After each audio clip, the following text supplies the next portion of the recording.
All right, we'll give everybody a minute or so to get queued in here before kicking off today.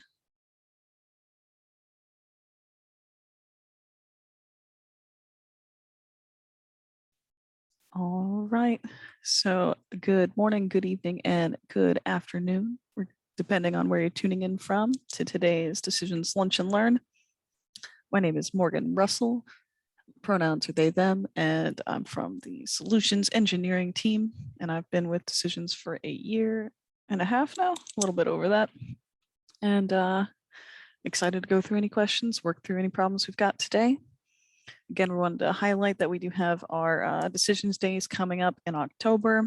And on the screen here are some of the events that are going to take place there. And that's an in-person event at the moment, and it's going to be in Norfolk, Virginia, USA. And you can get to its link for further information just by going to the Decisions website and clicking on the register little button at the top. And I'll show that. And as usual, for lunch and learn questions, feel free to raise your hand. You can come off mute, or you can type out your question in the chat. So here's the Decisions Days form, what you'd look like. It's got that further agenda there, where you can take a look at what we're planning on covering. It's kind of like a fun decisions con there. And again, you can get to it at our decisions.com. This little register now button will take you to this page.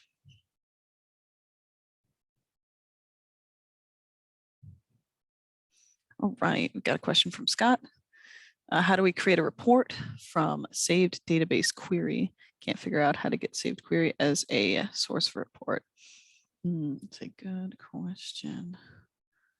I'm trying to think the best way to do it if you're sourcing a report from it. I think I've got a query in here. So if we just create a report, I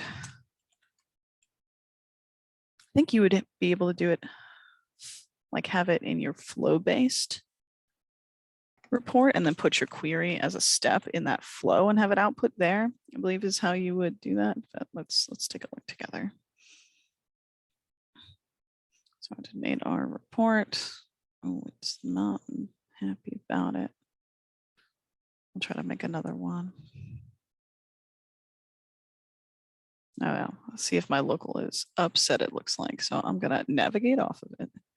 So let's go over to Compass Karma, which is version 6, and then Solutions Dev, which is 7. So we'll make something in version 6 for us. So let's go ahead and create a report here. And we'll just do a default report and make a query-based report for our name.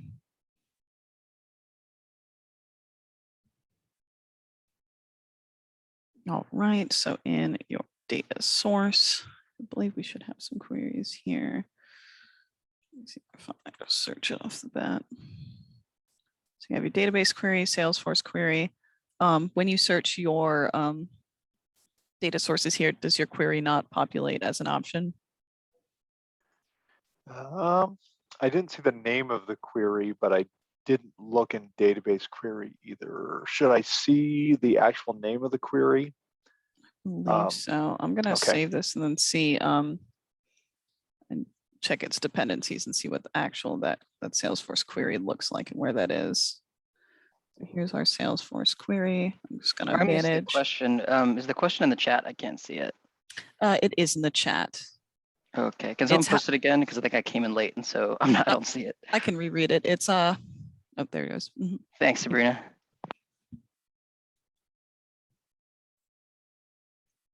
Yeah, so it's creating a query sourced report there. So just in another tab, I opened the containing folder of that query. So here's that query. It's a just that entity data structure. So this one is actually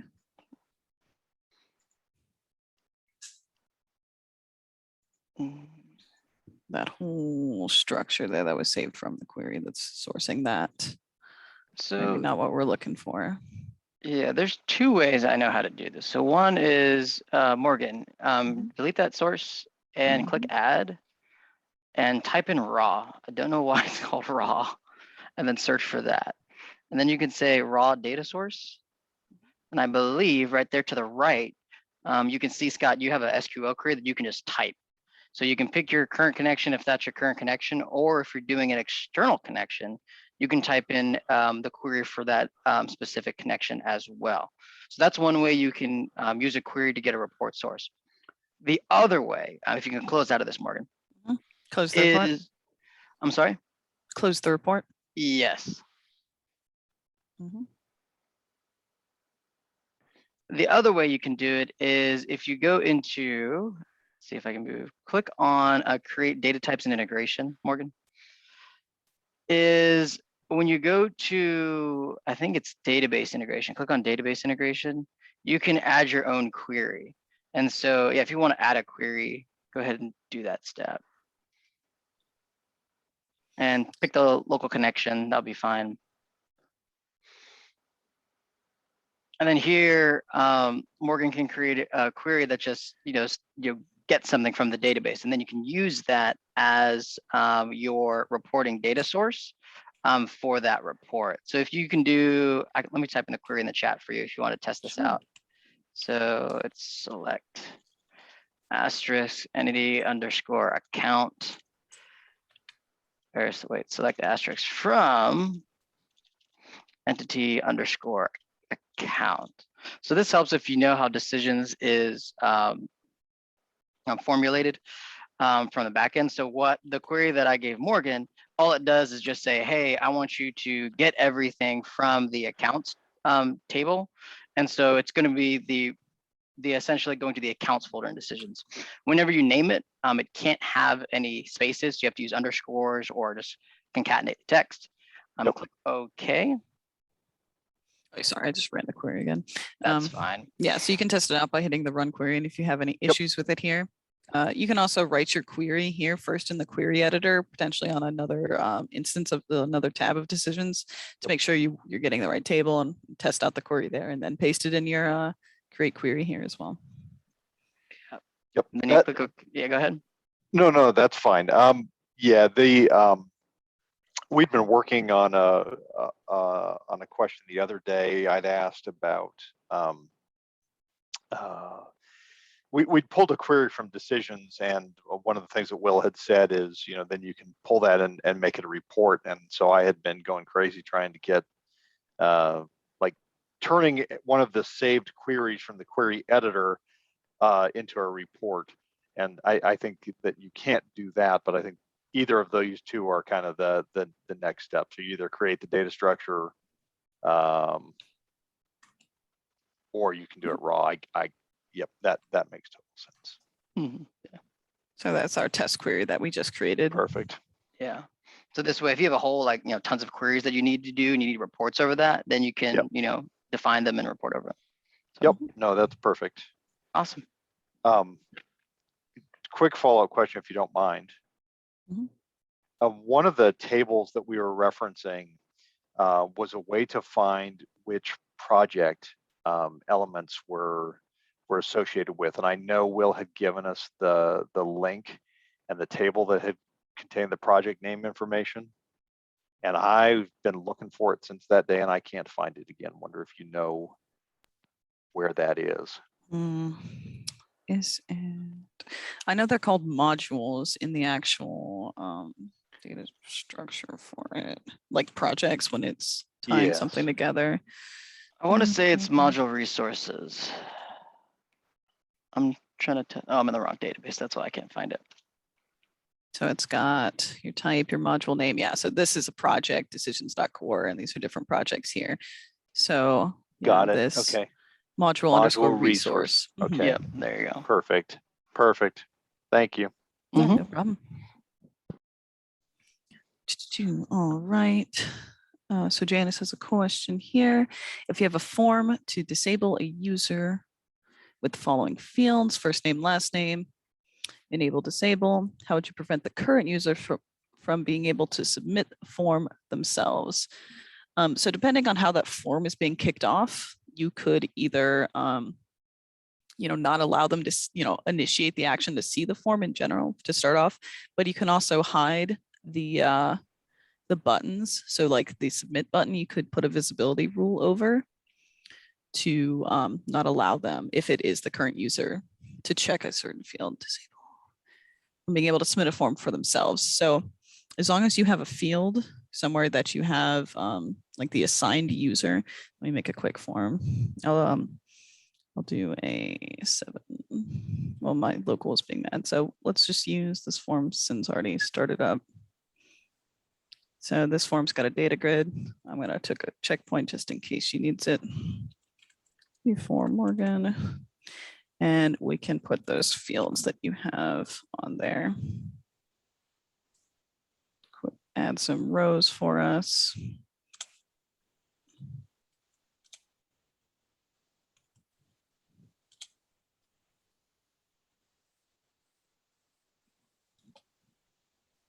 Yeah, a quick little form. Drag in our text box. So we have a text box for first name, last name. It was. Shift enter, it puts the label on top for you already. Same thing, do last name. And again, we'll do shift enter to put a label automatically on top. First name, last name, enable, disable. Button, how would you print the user? So as long as you have a field that's coming into the flow, some kind of data. So to simulate this, I can just put some import data to the form. So if this would be maybe the, so many letters, assigned account is a piece of data that you have. So it's on behalf of this particular user. Then we can have a data flow, or in this case, I believe, yeah, just a visibility rule if you want to toggle, they can't hit this save button. So I think, yeah, either of these you could have it. This one's actually an event button right now. So I'm just going to shift it over and drag in another button to be our save button.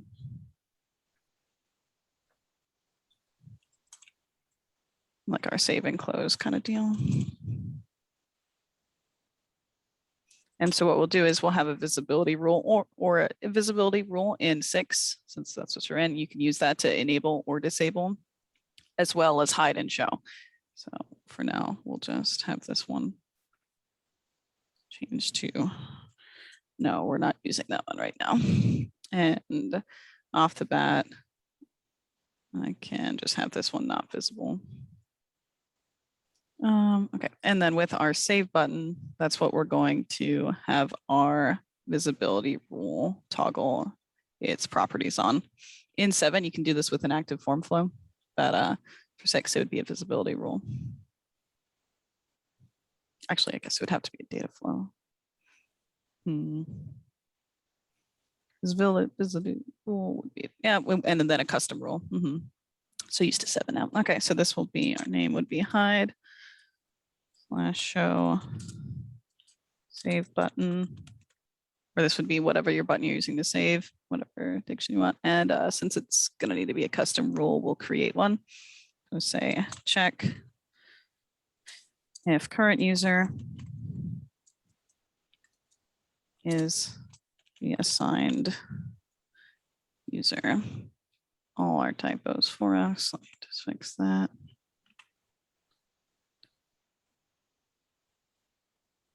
So now in our rule editor, we're going to have to add our inputs.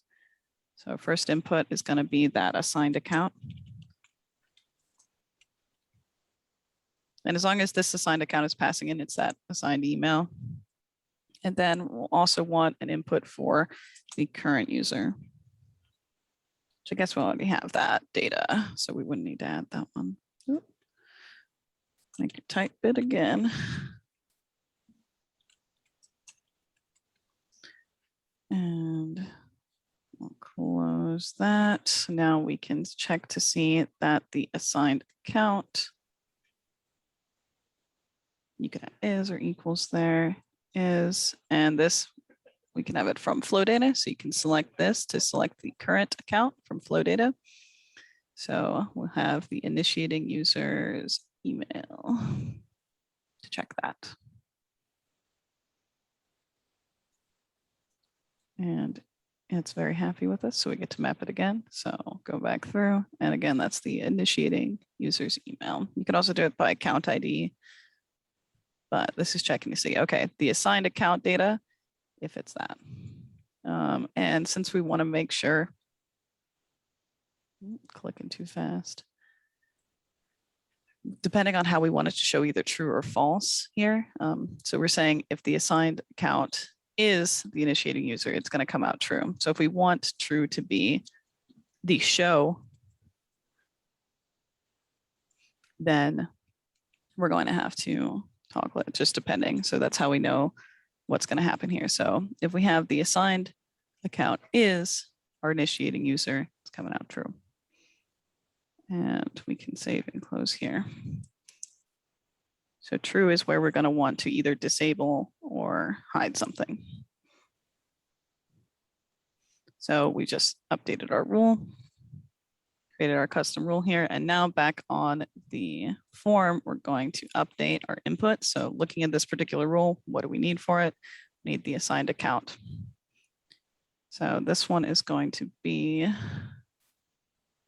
from our data name. Oh, not form component. We want to actually just have this from data name. And it's that data name that we specified earlier, assigned account.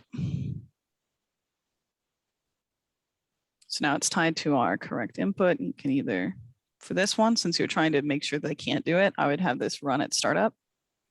There would be no other trigger to check, since unless the assigned user here would potentially change if that was a dropdown or something else dynamic. But for this use case here, it wouldn't change. It would just be whoever's assigned this form and whoever's looking at it are the two pieces of data. So now we're going to apply it to what controls, as well as decide what we're doing here. So you can either change the behavior to be hide or show, or disable and enable, depending on if you'd rather the button disappear or if you want it to gray out, like clearly showing them, hey, you can't click this. That would be enable. And let's see, hide, value disabled. You could hide the actual button then for the value of it, and disable if rule is false. So let's see, so we want to hide it if it's true, since we have that the assigned account equals current user on our true path there. Okay, and we don't want that as a trigger. We don't need any of these other things as triggers here. And then controls, applying it to the control is what's going to be enabled or disabled. So we want it to be our save button here. That's what we want to apply it to. So now we have our visibility rule there. We can drop this into a flow to show how it works. So let me make our quick test flow.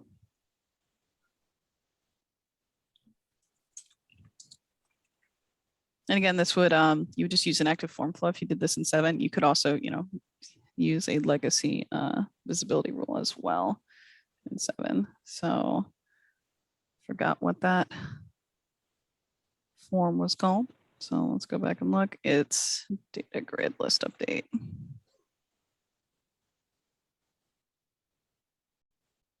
So we will, excuse my lag, moving between 6 and 7 with the properties panel takes a little bit there. Okay, so we want to do our show form because we're just going to be running that form we just made. And we're going to pick, let's see if it's in recent. Oh yeah, here we go. And we'll pick that form that we just created with our visibility rule on it.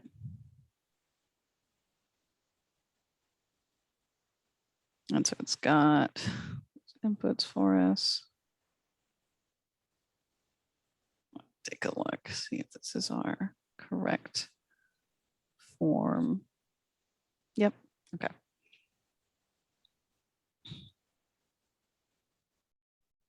Did it not save? Excuse me there, open that back up for us because it didn't look like we had our other button. Does it have our visibility rule on it? No. Very sad. Let me quickly do that again for us.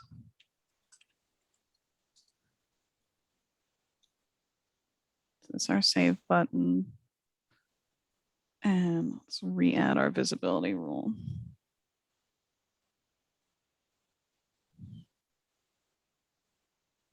And since it's already created, we can pick it. Check if current user is assigned. Map in our inputs. This is going to be form input data. So it'll be assigned account. And we're running it at startup. We want our behavior to be enable, disable. And we're wanting to disable if our value is true. No additional triggers here, and we're tying it to our save button. Okay, so now I'm gonna triple save that and close our form.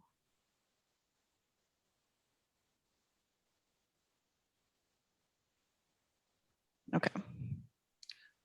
So now we do have a signed account coming in. So this is where whatever logic you're needing to, check where this is assigned, you would have that either as data that's accessible in your form passing in. So if we have it be just a constant, I'll put in my email, decisions.com. And then we can debug this.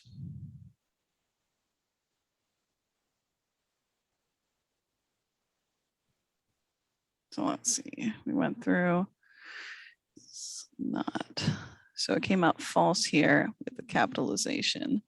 So maybe we need to swap this rule to be equals instead there.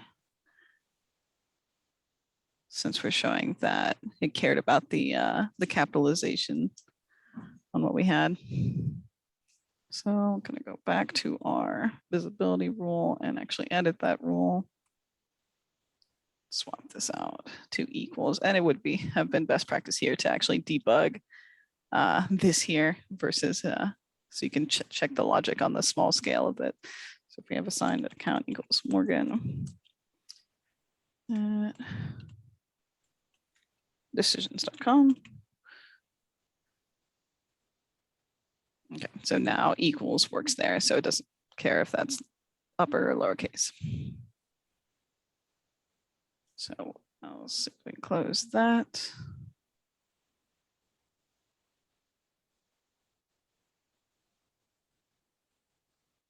And get back to our flow to run this.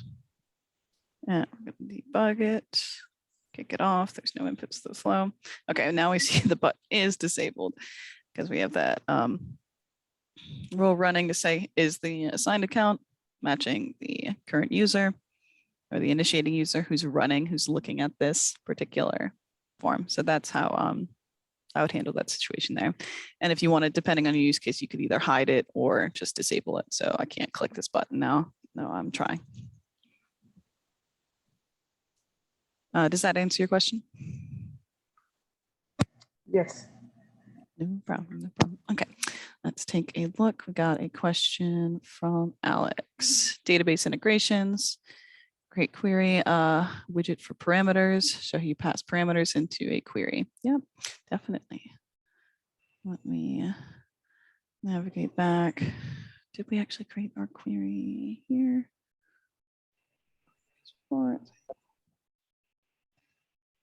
Here's our test query. You can also edit your query once you've created it. So I believe, is it parameters? Is it dollar signs here? Brackets, one of the two. So if this was, a particular value, you're going to pass in. I'll try dollar signs first. It's been a little while. You can put a where clause in there if you'd like, where email equals or something like that. It might be easier. If you want to add variables, it's the @ sign. It's at, okay, gotcha. Yeah, it's @ for SQL. Every language has their own Yeah. variable sign. It's just so different. Let's see if that's spaced out horribly or not. So you can I run think you might query have to to do, test it. I think you might have to do email address, but I don't know. Oh yeah, it's whatever your variable name or email address here. Yeah. That makes sense. Okay, so that'd be your parameter now that when you actually use this as either a step or something to pass into it, you would have this as an input into your step. So it's just that at email or whatever you'd like that to be called. How do you populate that at email parameter? When you're running it as a step in a flow. Oh, it's a prior step you have to define. But does that variable exist somewhere? Yeah, I believe if we just search the query name, we would be able to. You've got the underscore. It's email underscore address is the column name. And Gotcha. yeah. Real quick, go back in there. And then Oh, yeah, in the flow designer, basically this query is going to be a step in the flow designer. And when you grab that step, it's going to have the input, whatever it's called here. So if it's called equals at email, so then you're going to have an input called at email or email, one of the two. And you have to populate that one prior to invoking in the step prior. Yep. So you can do it by constant. You can select it for flow. You'll have the input mappings like you would on other input steps or inputs on other steps. And you can have it build, or set it to a constant, select from flow, clear it, ignore it. Got it. The other part of the question was whether there is any limitation on where you can pass the parameter. Can you use it to determine which table to query or which columns to show or whatnot in the query itself? Or is only restricted to the constraint in a where clause, for example, or the sort by?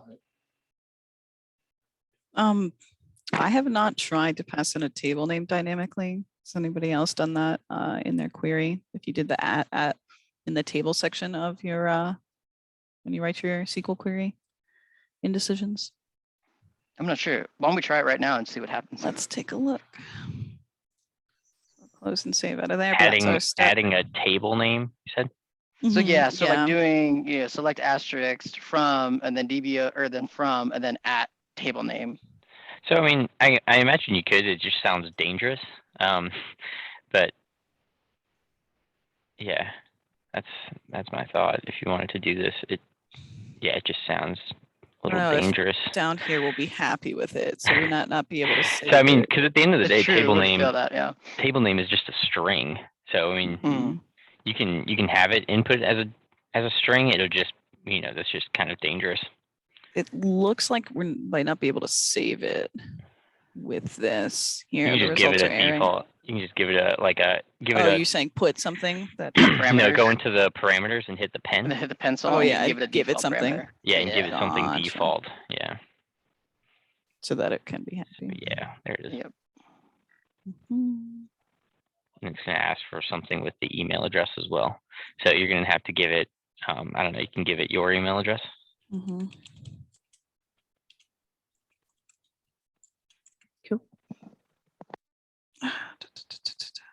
Okay, so we'll run that.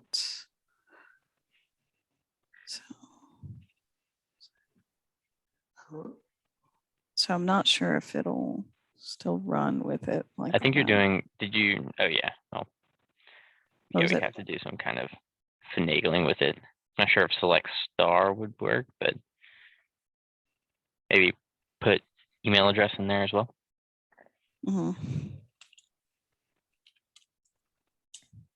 Yes, Josh, that's what we're trying to do. Typo. There. Here, we'll take out this bit to just focus on our table. You like it? Still got that regular this. Oh, that's interesting. Thanks, Josh. So it looks like Josh is saying that we can't do this because this is not a limitation. It's a limitation on MS SQL, and so he created a subflow to dynamically choose a table So you can do this in a raw SQL step, maybe. Yeah, where you can So- put in the query and build the query. Put in clear whatever you text want, merge. yeah. Oh, That's cool. the most Yeah. dangerous of Yeah. the query steps. Sounds like a DB. Are you a DBA, Josh? Yeah. So it looks like Alex, that's the, no? Okay. Well, then you're just smart. So Alex, it looks like that's the way you'll have to do it. If you want to do that, then you'll have to use the raw SQL step, and then you can select your table that way. Okay, thank you. Yeah, then you can use the plain merge plain to build it out and drop in your variables. But the short answer to my question is you use an @ sign to name your variable. Yeah, in that query editor. In a step prior, you have to set the value of that. Yep. So when variable. you run it, execute whatever your query's name is, whatever your what you defined as an @ variable here, you'll be able to map in and have all the options of an input that you would typically. Perfect.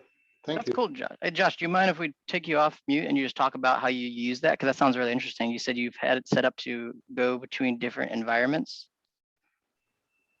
You mind telling us all Yeah, about that? sure.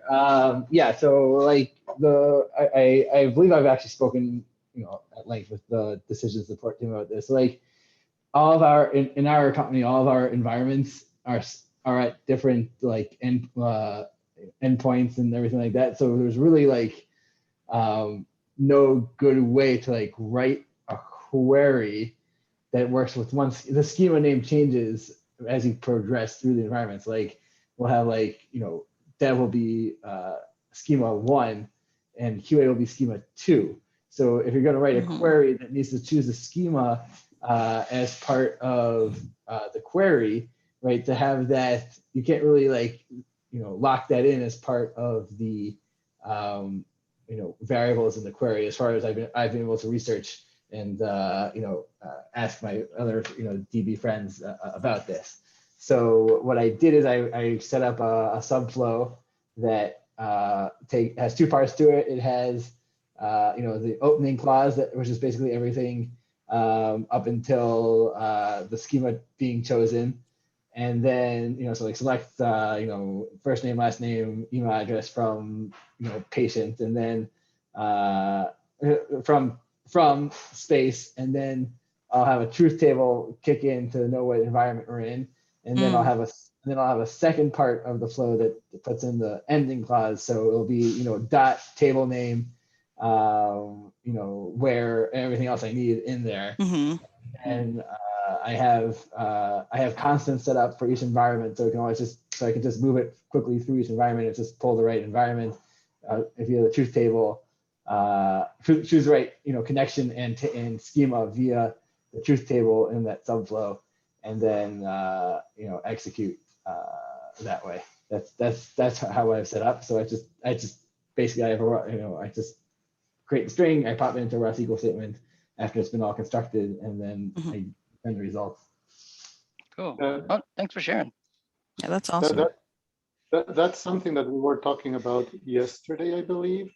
I was asking, how to parameterize the environment in which you're working, so the database can be chosen, automatically, right, depending on your environment. And I like that because, it's a very parametric way. But one of the stupid questions I have, Josh, is where do you get the environment that you are in? From where? So I set a constant variable in the system settings that so there's always just a constant that says environment. So I can just call in, reference an environment variable in the subflow, and then based on the environment variable, it hits a truth table that it actually creates the connection from the very start. Everything, like a regular raw SQL step would, based off of the environment that we're in, and for me, the customer that I'm working with, because each customer gets its own schema as well. So that's where I've done it. There's also a base portal URL that'll show up kind of in your flow data, which will show you the URL of the flow you're kind of hitting, or the URL of the environment that you're using. So you can always use that if you need to. as well. Right. So our databases are not on the same URL as the Oh yeah. Yeah. Okay. as this instance. So we have to. I just loaded the whole connection string in the truth in one of the columns of the truth table, and then I return all that and go ahead with my query. Cool. Nice. That's super awesome. Thank you. It took a couple of sleepless nights to architect that one in my head, and then I punched it out. It's like, oh, this is gonna work really well. So that's been the most effective solution I've found to this for my needs. Yeah, that's nice to be able to dynamically tell it where and what you want it to run. Yeah, thanks for sharing.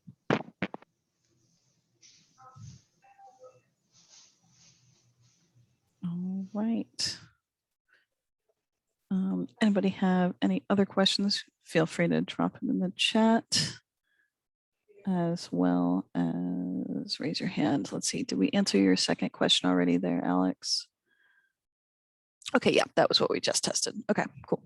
So now I know you can't, have your variable in that actual query editor here, but you could do it on the running your raw SQL step where you build it. You could potentially use a text merge here as well. So could expose it for a user to edit somewhere else with a text merge. Let's take a look. Not seeing any questions yet, but real quickly, just talking about text merges. There's something that I recently learned about in decisions. Hadn't really heard much about them, and I put together a little example of using text merges. It's very similar to how you use a merge plain text or merge HTML step, but a text merge is actually just as a designer, similar to a flow, where you can have it stored a configuration of text. So I built up a little example use case of how you'd use it to potentially make an email format and such. So in my local, I can walk us through how we do that. So text merge, if you ever wanted to make one or play around with them, we have a few documents on it, just an intro of how they are. But you would go to all and then other and then create text is where you'll actually make a text merge from. So if you hit create text here, you can create a text merge. So we'll just say sample. This will be our sample email text merge. And behavior will just be text merge, which is its default. So you hit create. I forgot my local's really mad. Sorry. Let's go over to decisions. Solutions dev here and do that same process again. It should be same as 6. It'll be on if you're in a designer folder under all other create text.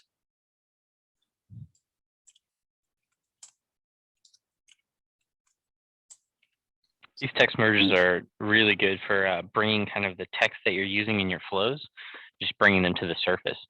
When you go to put a send email step in your flow, you typically, go to the send email step, you go to the body, you right click and hit text merge.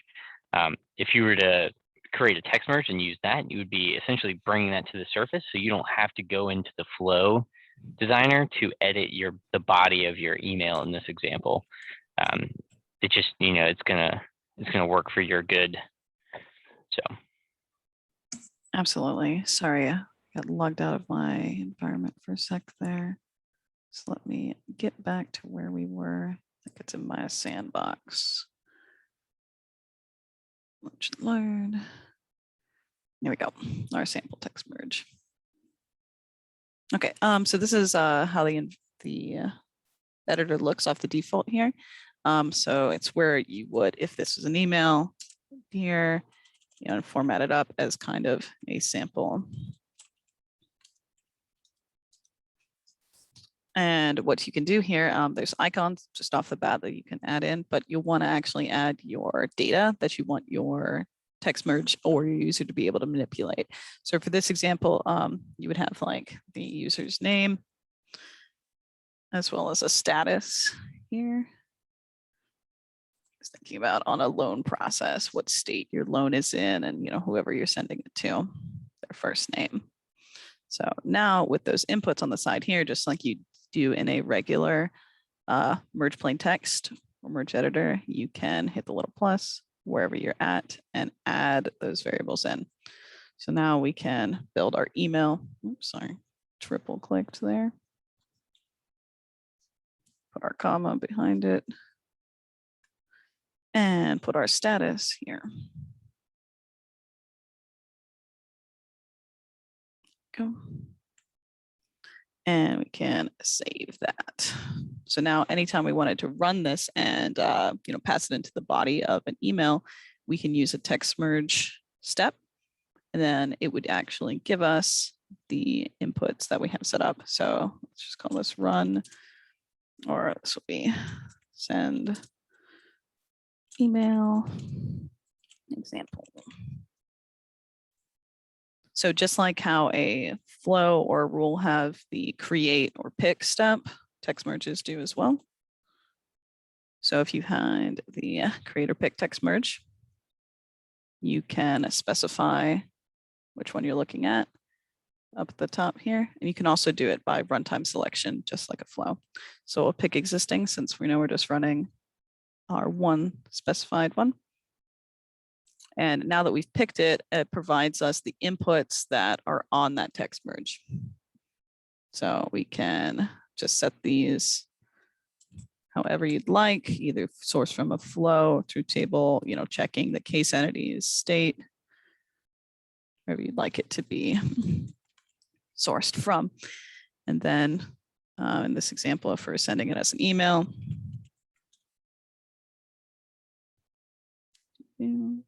use our send email step, you can then pass this into the body of your email step.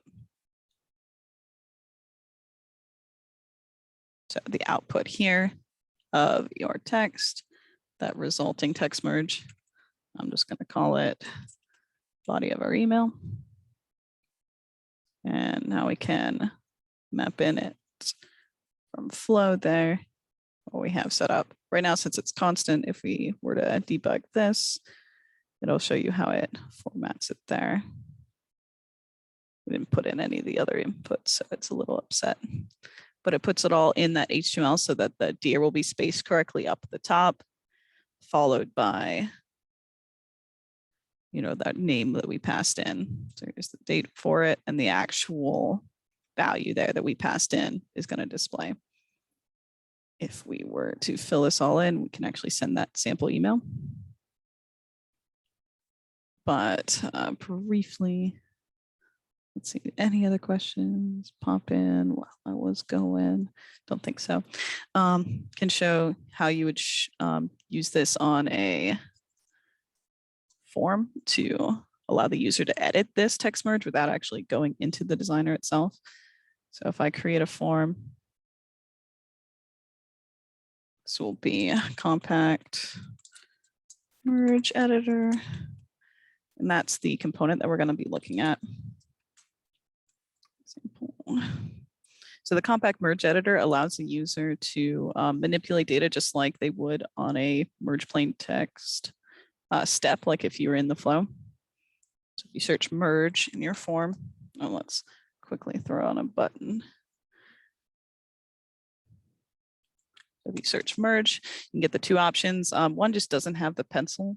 So I think the compact one is, there might be another thing that's different there. But overall, from what I've tested, this one has the nice pencil that allows you to edit it versus the other one does not. So we'll have this as our text. An important thing to note here, when you want someone to manipulate the same data you have in a text merge, what you want to do is have this have the particular variables. You can either have them as data definitions here defined on the step, or you can have it as all the form inputs, which is what I like to do there. And we're going to uncheck the output merge text so that we can actually output the variables as well. You can toggle on or off all the icons. For our use case, we won't need an icon there. So since we're using the form input data, we're going to set the same inputs that we have on our text merge. So I believe that was just name as a string and status as a string. So adding this here allows those data fields to be interacted with on this form component. So now we'll drop this into our flow.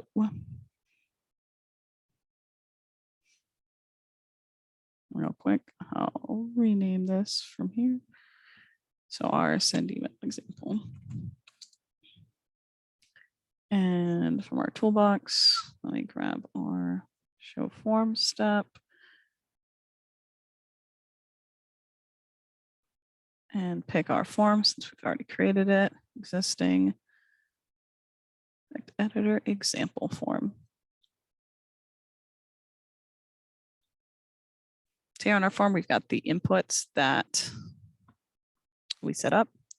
Since we're just going to be updating the existing one, we can set these to ignore. And right here, this was when we were running that merge text to pass data into it and actually send it as an email. What we're going to do now is actually allow a user to edit the text merge. So it's edit this email template. So we're going to disconnect these because we're not using these anymore. So in order to do that, you have to use some of the steps that are kind of tucked away in our integration internal services chunk for the text merge. So what the first step that we're going to pull out is the open editing session. It's all the way down here for text merge edit service. So we're going to open text merge for editing. This is what actually allows us to edit that text merge and gives us an output of a session ID here. So we have to input the ID of that text merge there. And I kind of have this charted out here a little bit nicer. So what we're doing, getting that text merge, you can also just pass in its ID here. And we're going to output that session ID and then use another step that's get text from text merge to pass into our form with our compact merge editor. And then at the end, we'll have one more step that is saving that text merge, which applies the changes that the user did on our form to the actual text merge to be used later and send that email, which is kind of this flow here outlines how you would then send the email here. So it's that runtime, or just if you're selecting one particular text merge, passing in those inputs, and then your data to get the inputs, passing it in, and then using it there. And you would be able to pull this by either fetching. You fetch the what is it? The entity, entity header data table if you don't already have the ID, or if you have to dynamically pull it in. But for our use case, we already have it. Sorry, I got a bunch of tabs here. We already have just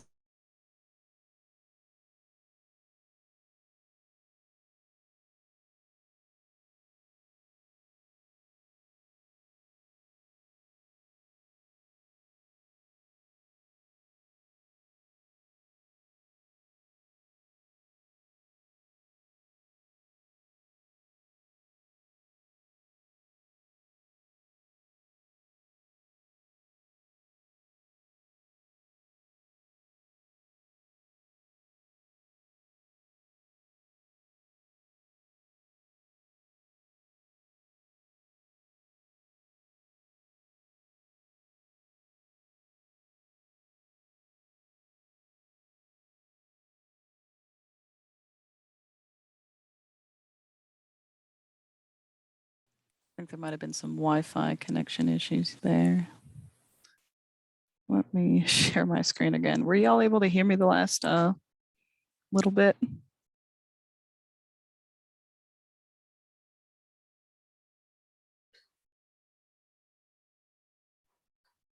Not much, Morgan. It looks like everybody. Everybody froze. Everybody in HQ dropped off and dropped back on. Gotcha. Okay. Sorry about that. Not sure what was the last thing we heard there. You were just discussing those steps. Gotcha. Yeah.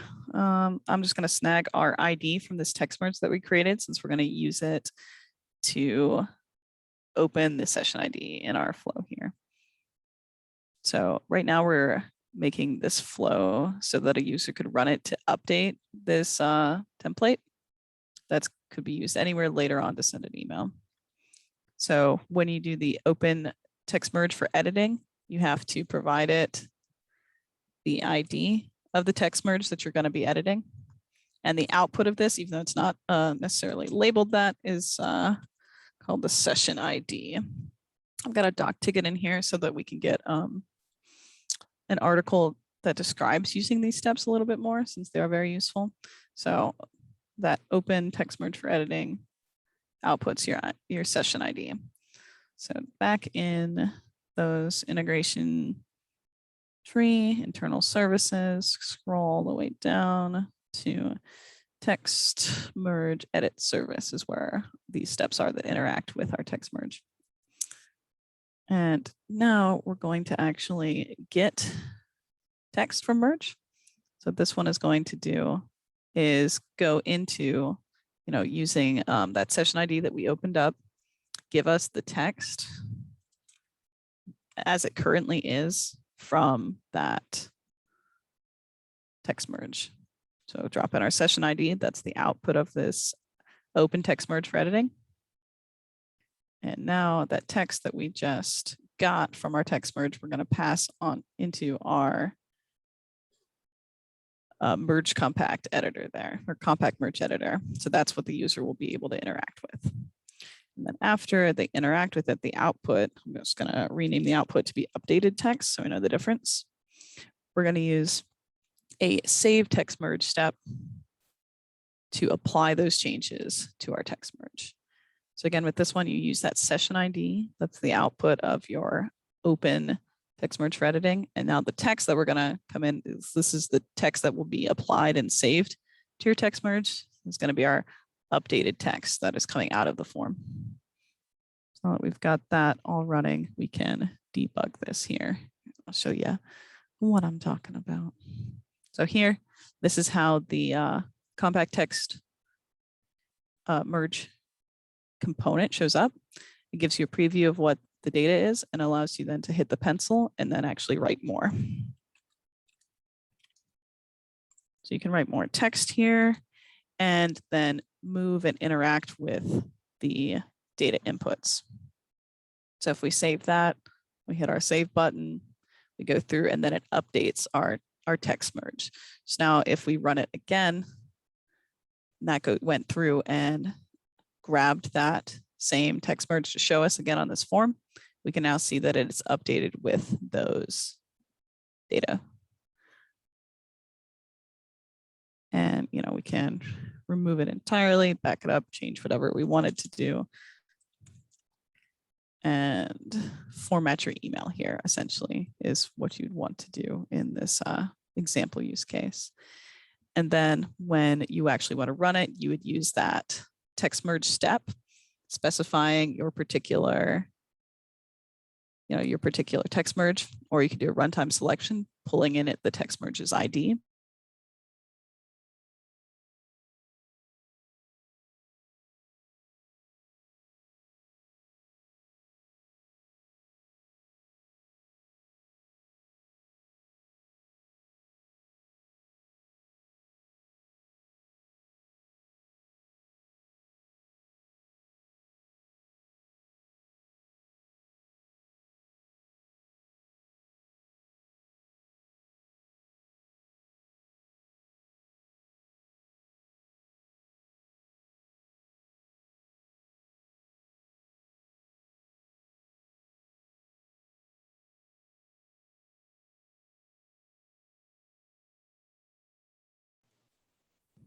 Hey, y'all, sorry about the Wi-Fi.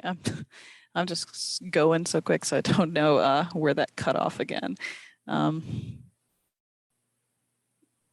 We lost about 35, 40 seconds. Okay. So yeah, so did you actually see it run though? The form change and everything there? or no? No, Okay. you're right. You're almost hit enter and bam. Okay, gotcha. Okay, so here's the compact text merge on the form, and it meant Morgan, we're seeing your text box screen, not the actual screen of decisions. let me swap that for us. Thank you. Yeah, appreciate it. Screen 2. Are you all able to see this whole Yes. window now? Yep. Yes. Okay, cool. So running that flow that we just made, went through and opened that text merge for editing. So it means we got our session ID, got our text from the text merge. This is the text that's being stored in this text merge. And then we displayed it on our compact merge editor. So on our compact merge editor, we can update it, change how we want this email to be set up. Depending on how much data you have, you can move your data points around as wherever you'd like to. And when you hit our save button here, we go through and then we run the save text merge step that again uses our session ID and applies that change to that text merge. So if we run it again, we'll see the change has been made to the text there. And once you've got it running, when you have your flow where you actually want to use that text merge to send an email, you'd use the just the text merge step itself, which is you can find it from the pick or create step, then specify it.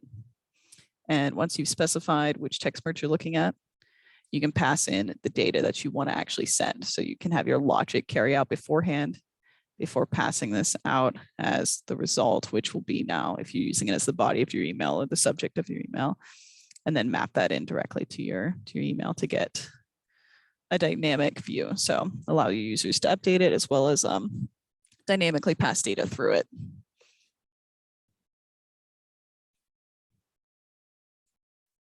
So we have that last couple of minutes. I know that was a little bit quick and choppy with internet. If there's any questions on using those text merges, be happy to answer them with that time.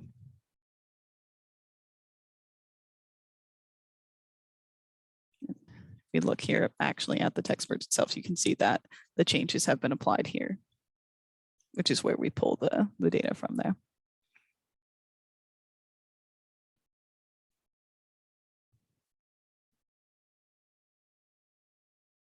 All right. Well, nobody has any questions. We can wrap up for today. Super appreciate everybody's participation and everybody coming to our lunch and learns to get all your questions addressed. So thanks so much. Hope you learned something. I definitely did. Have a wonderful Wednesday.